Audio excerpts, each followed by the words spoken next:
In this video, I'm gonna show you how to draw straight lines vertical in MS Word. So very simple and easy method.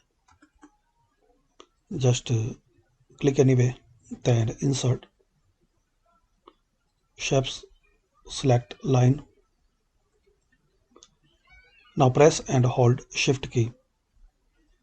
So press and hold shift key and draw your line like this.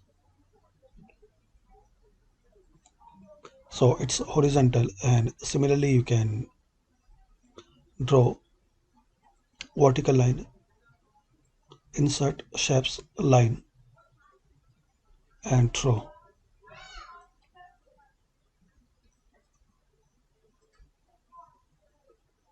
like this.